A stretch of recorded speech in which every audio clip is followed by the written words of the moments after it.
darbu bija 99. vai? 97. 7. Aha. Jūs to māksliniecēm pati pēdējā palikāt? Nu jā, es aiztaisīju durvis, iet. Atdeva atslēgu šeit, aizgāju prom. Pagāja, kur tātad no 50, kur atkal 53. līdz 97. Faktiski līdz 98. Tad es tā retāk atnācu uz darbu. Kā? Mēģināsim iet tad uz priekšu tālāk. Te bija, kas te bija? Augšā bija mūsu klubs. Kur? Tās otrā stāvā lielie logi bija mūsu, pie viņām mēs gājām iekšā par šitām durīm, kas te lejā. Jā, un pa trepēm uz klubu un pie Skaidrīs uz otru pusi. Klubs, kurā notika balles, kurā notika sapulces, un reizēm mēs taisījām izstādes. Klubā. Jā, lai atskaitītos cehiem, strādniekiem, ka mēs tomēr kaut ko darām. Nav logi redzam, tas ir piebūvēts klāt. Bija maziņa telpiņa 4. stāvā, pirms modeļu telpas bija mūsu foto meistaram, kur viņš sāka ar to dekolu darboties. Un tagad jau sāka aiziet, ka viss jau sāka pieņemt, ka tāds būs. Tad izveidoja to vietu, kur varēs drukāt un strādāt no pārējie. Kurš bija fotomeistars? Kalniņš. Jā, tas viņš pirmais sāka visu dudru. Jūs arī viņu tā satikāt, atcerat?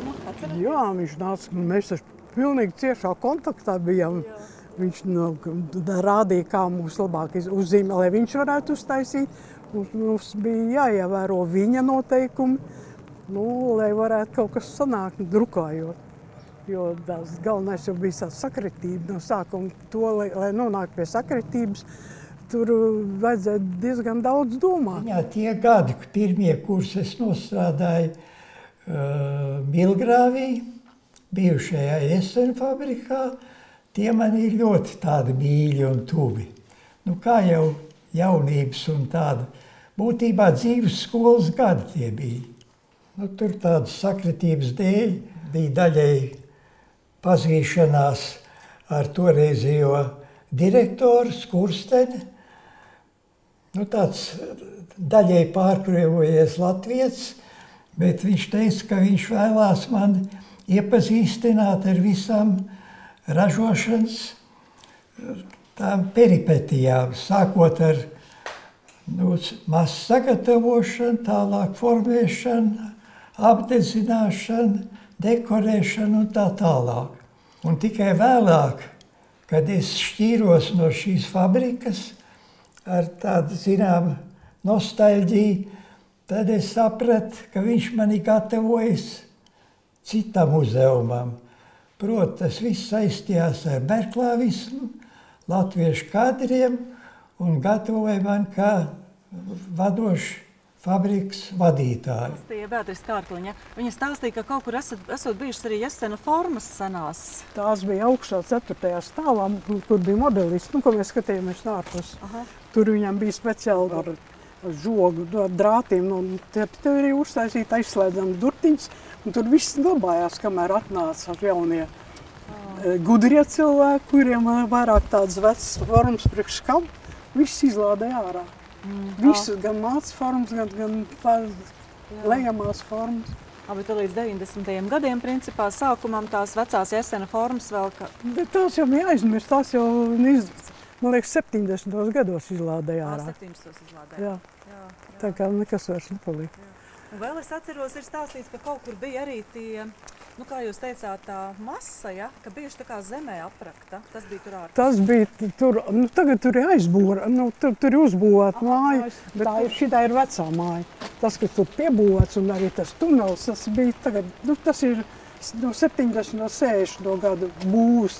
Bet tad, kad tā māja nebija sēta, tur bija lielas bedres, kurā pa tām durīm, pa tiem vārtiem, kur mēs stāvējam ārpusē, pa tām atveda no dzelzceļa un ielādēja iekšā tajās bedrēs. Un tad viņi stāvēja ilgi, bet tas bija pašā sākumā. Vēl vāc ārā un tad viņi ved uz masu ceļu. Nu, tā stāsta, ka porcelāns tāpēc agrāk bijis labāks, ka viņš it kā ilgāk nostāvējies, vai nē? Vai tās... Nē, tā bija vairākus gadus glabāja. Vairākus gadus? Jā. Bet, kad jūs atnācāt strādāt, jūs jau arī kolēģi bija, kas iepriekš bija strādājuši gan Vācu laikā, gan Latvijas neatkarīgajā laikā? Nē, jā, bija cehā daži, kas strādāja ar tiem augstas meistarības darbiem, piemēram, ažūru šķīviem un figūriņām, kas strādāja, viņas lēja un apstrādāja, grieza caurumiņas, tas viņam bija diezgan sarežģīts darbs. Divas tādas bija, bet, viņas bija, cik es viņus satiku, laikam 1 gadu. Un tad viņš aizgāja projām. Tur aiz stūra bija dārs, kurā bija volejbola laukumi un iesim, tad parādīsim, kur tas dārgs bija. Jo tie volejbola laukums un sports ir jau vairāk. Jā, pingpongu galdu vasarā bija ziemā, mēs spēlējām tu pašā augšā, tajā pašā liešanas cehā. Ļoti nesmukā telpā, kur nebija gaisa. Bet visiem patika darboties, tā kā es biju sāku strādāt, mums bija ļoti aktīvas sporta darbības. Aha. Dārzi. Te atkal viss ir uzbūvēts. Jā, mūsu dārs vairs tikpat kā nav. Šitais dārs. Jā, te bija smuki. Jā, šitas viss pagalām. Un tie koki, tie vēl arī? Tie vēl ir, bet viss šī teritorija bija zaļa. Tur bija volejbola laukums, tur mums bija pingpong galds. Kur tas gorns palikušais pēdējais ir? Kaut kur cauri vajadzētu būt šī galā. Viņi teica, ka viņiem esot izīrēts un visticamāk, ka nevarot būt klāt. Bet kas te bija, es nezinu. Tie ir vēl kādi vecīts ieģeļi. Kaut kāda nolekta te bija. Kas tagad te ir?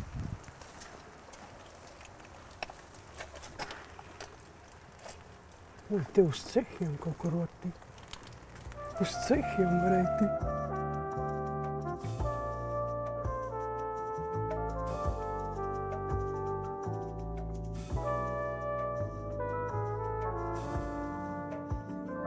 Pirmais, ko mēs jau tagad šeit pētot attēlus un runājot konstatējām, ka mēs jau šeit esam 2 rūpnīcās strādājušās paudzes, varētu teikt. Jā.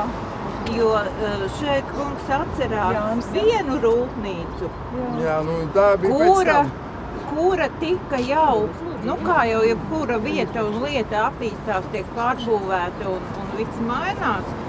Un mēs jau esam tā paudze, kas jau to rūpnīcu atcerās savādāku. Tā kā tur ir... Jau atmiņas dalīsies.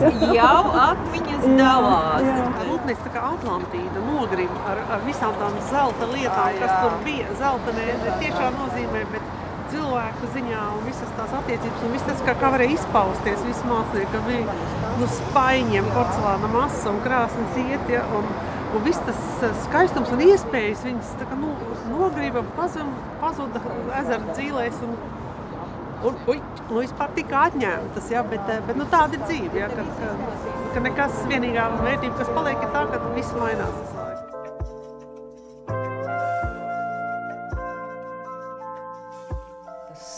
Laiks tur pavadīts man asociējas kā ļoti patīkams, man patika, jo aizlieguma nekāda nebija, vismaz man, es nezinu, es gāju, kur es gribēju un lēju un darīju, un arī par to slēpšanu es vairs neko neatceros. Es neatceros, ka man būtu kaut kas. Varbūt mēs operatīvi jau atradām to piegājienu, kā tas, es atceros, ka bija tāds fakts, kad arī tie vietējie rūpnīcas mākslinieki sūdzējās, kad čiepjot, tos darbus. Bet es neko neatceros no tā. Visādā ziņā man nekas netika. Man viss iznāca. Kā tu tos darbus kaut kur viņi jāslēp, kaut kur viņi tie pabeigtie darbi. Un tad tie ģipša cehā, tas viens vai cits, viņš ar tādu taču staigā un tos ģipša maisas, tā kā pienesa tiem večiem, kas lietās ģipša formas. Un viņš vienmēr pie maniem nāca parunāties, pa starpām. Un tā skatās, ko es daru, ļoti liela interesi izrāda, viņam patīk šausmīgi tā un tā. Un man tie darbi kaut kā zūd, bet ne jau katru reizi tu skaties, kas tev ir, jo tu viņus tā satentelē un zem galda kaut kur babās. Un tu vienu reizi esmu pie tās Madaras Gulbas kaut kādas. Viņš šodien Jūrmalā, viņš saka, un viņai stāv mans darbs mājās. Es saku, kur tu to darbu dabū? Viņš saka, kā es viņu nopirku? Es saku, kur tu viņu nopirku? Es saku, veiklā, kādā veiklā? Viņš saka, nu kā Maskavas ielā pārtiks veiklā? Es saku, ko? Viņš saka, jā, es domāju, tev ir grūti laik tāda dīvaina lieta. Kad pārtiks veiklā stāv tavi darbi, pārdošana, saproti, un pārēta nav nopirkt ar šķīvi.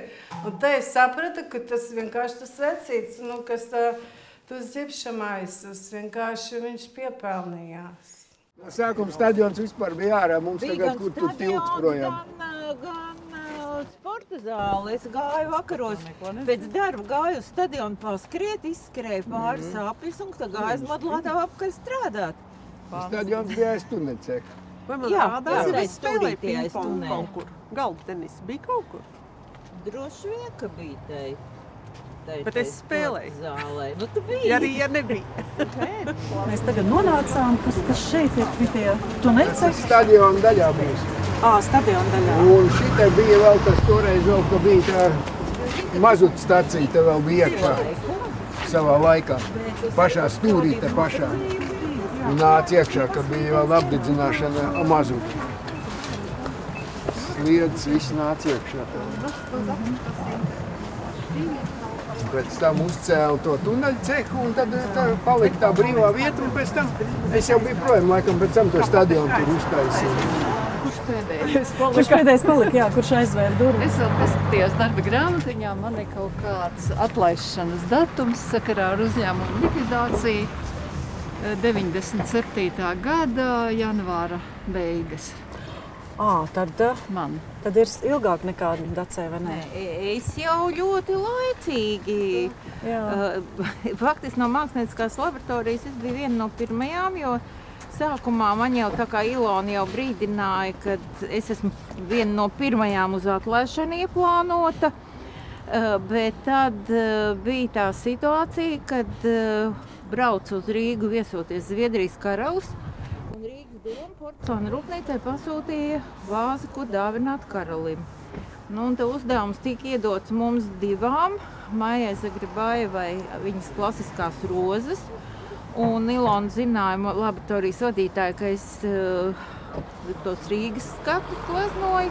Man uzticēja uztaisīt vāzi ar Rīgas skatiem. Un tajā laikā Teikmans bija Rīgas domas priekšsēdētājs, un viņš izvēlējās ar Rīgas skatiem. Un tad mūs abas divas rūpnīcas direktori uzaicināja arī uz to vāzes pasniegšanu. Mēs bijām domē un dzērām kopā ar Zviedrijas karalis šampānieti. Un vienkārši pēc šī pasākuma viņam tagad nepacēlās roka to manu atlaišanu uzreiz parakstīt. Bet tā Valīta bija tā, kas aizvēra durvis ciet, jā? Nē, vēl palika Ruta, kā muzeja vadītāja. Man liekas, ka galvenā mākslinieca palika. Viņa arī, man liekas, līdz pēdējiem brīdiem. Jā. Vispār palika viena beigās. Par Natāliju es īsti nezinu, bet Natālija arī bija kaut kur turpat. Kāda bija sajūta beigās tāda, kad viss iet uz galu vai? Man bija tāda nojauta. Jā. Kad bija ēdnīca, vēl pusdienu laika arī bija. Vispirms gāja cehi, katram bija tā sava pusstundiņa, arī pēc noteikta grafika. Pēc tam gāja baltā māja, visa administrācija, un mēs pie viņiem, tā kā mēs bijām beigās. Es par ēdnīcu? Jā. Un tad kādā mirklī to ēdnīcu aizvēra, tad palika tikai kafejnīca. Beigās arī to aizvēra. Tad bija elektriskā plītiņa darbnīcā. Es gribēju pieminēt vēl to, ka tiem māksliniekiem jau tā gluži tā darīšana, ko grib, arī īsti nebija. Darba laikā jau nevarēja darīt, ko grib. To tad varēja darīt vai nu pagaldē, vai, piemēram, man ir strādāšana, radošā diena.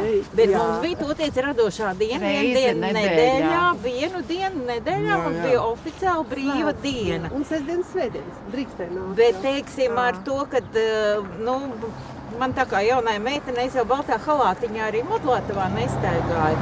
Un tad bija tāda situācija, ka mūsu galvenā mākslinieca atnāca no operatīvās sanāksmes, tā diezgan sabozusies, jo sanāksmē bija bet direktors bija pacēlis jautājumu, kādēļ es esmu atradusies darba vietā vasaras kleitā, nevis halātiņā.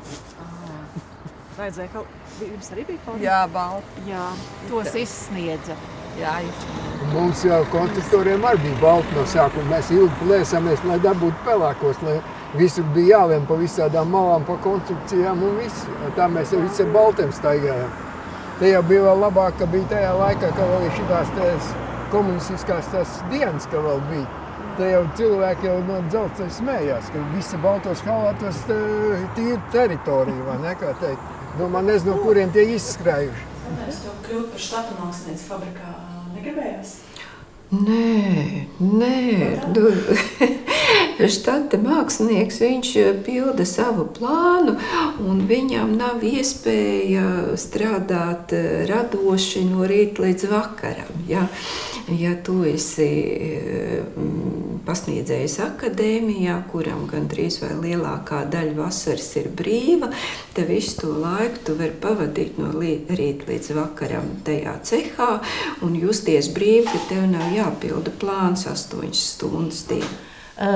Savstarpēji mēs tur runājam par to, ko redzam un ko domājam. Un tad, kad galvenais mākslinieks ienāca tā paskatīties, tad es zinu, ka man liekas, ka es biju tā, kas pajautāja, kāpēc porcelāna rūpnīca neražo baltus traukus. Jo likās tie visi ar tām rozēm, cik var. Gribējās kaut ko vienkrāsājumu. Un viņš teica, bet par katru uzgleznoto rozi mēs saņemam cik kapeikas vairāk. Man bija pārsteigums, ka tas viss ir naudas. Ne gaumes jautājums, bet naudas. Bet tāds toreiz bija. Bet tu īsti neizskatīji kļūt par štata darbu? Nē. Man patika viņa no tāda viedokļa, ka es varēju taisīt savus radošos darbus. No tāda viedokļa viņa man patika. Un no malas jau aizejot un es to atmosfēru jūtu kā tādu labu. Bet, protams, tajā vecumā, man liekas, viss ir ļoti laimīgi un priecīgi un par visu priecājas. Ļoti redz, kurš ir depresīvs. Un, protams, tagad padomājot tā ar tagadējo domāšanu, loģiski, kad bija grūts tas darbs, visu laiku tur glazūrā, un dienas laikā viņām nebija cimdu, un visu laiku glazūrā, bet vispār neviens nelietoja nekad cimdus, visi. Tad jau tas skaitījās labais tons, kad tu nebaidies no materiāliem, tad tu esi īsts keramiķis, Ozoliņas, tas sauklis. Es teikšu godīgi, es turējos pie tā rūpnīcas darba, kas absolūti nebija salds kumosiņš. Tādēļ, lai pēc tam, kad tā darba diena oficiālā beidzās, tu varētu tikt pie materiāliem, pie iespējām un darīt kaut ko. Pie visa, Jo to visi mākslinieki, kas strādā porcelānu, viennozīmīgi teiks, ka nekad nevienu porcelānu darbu nav iespējams izveidot labāk un kvalitatīvāk kā rūpnīcas apstākļos, kur visa tehnoloģija ir saskaņota, masa, krāsnes, glazūra, tur viss ir komplektā un tu vienmēr var dabūt vislabāko rezultātu. Tagad joprojām no rūpnīcas tu domā, ko es izmantoju? Man ir rūpnīcas osiņas forma. Tur bija tādas izmestas formas, sasistas, ko es tā kā paņēmu.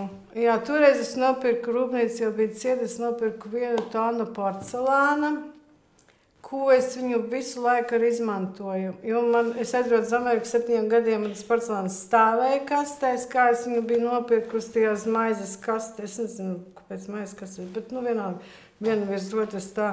Un tad es, ka viņos lietoju, viņi jau tur zeme viss sajācās, bet to es iztīrīju, tad tur viena žurka bija sapuvusi. Es domāju, ka katram no mūsu studentiem ir tāds instrumentu komplektiņš no Kruglova. Ja?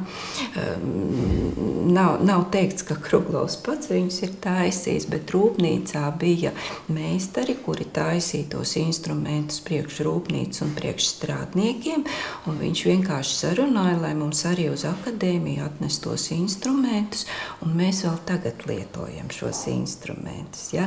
Es arī studentiem citreiz iedodu pamēģināt rosiņu, izgrebt, izgravēt, ja?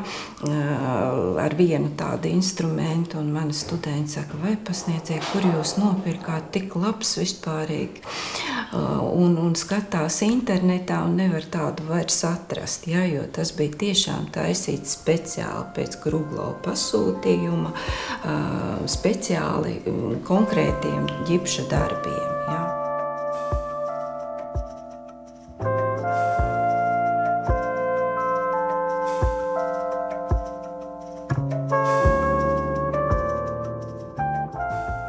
Jūtās es laiku piedošana, bet nav nekas briesmīgs. Es atnācu uz veikalu šobrīd. Uz veikalu, jā, vai ne? Tas varbūt ir labi, kad nesāp sirds, ka ir vienkārši veikals. Labi, tas jautājums netiek uzdots pirms kādu laiciņu, jo ir jau bišķi pārsāpēts. Jo sākumā tieši tajā procesā, ka tā rūpnīca stāvēja un bruka kopā, un ka viņa tikko kā nojaukta un gatavojās tiku būvēt, tas bija tas smagākais brīdis. Tagad, kā Valija saka, veikals. Kā jūs teicāt, dzīve iet, viss mainās. Jo tas jau fakts, ka rūpnīca kāda tāda bija, viņa tādā veidā nevarēja vairs ilgi pastāvēt. Viss ievastais. Mūsdienās tādos apstākļos, es atvaros, nestrādāt vairs. Es domāju no tās puses, kad redz ar Krieviju tā pārdošana. Ar Krievijas nozīmē austrumu viss. Mums jau viss gāja uz austrumu. Viss tās pieaugs. Jā, visi tie austrumu komplekti. Nebija vairs robežas ciet, jo kam vairs ko piedāvāt. Viss nav pārdot, ko nevar. Konkurenti nāca virsū. Nāca reiz iekšā.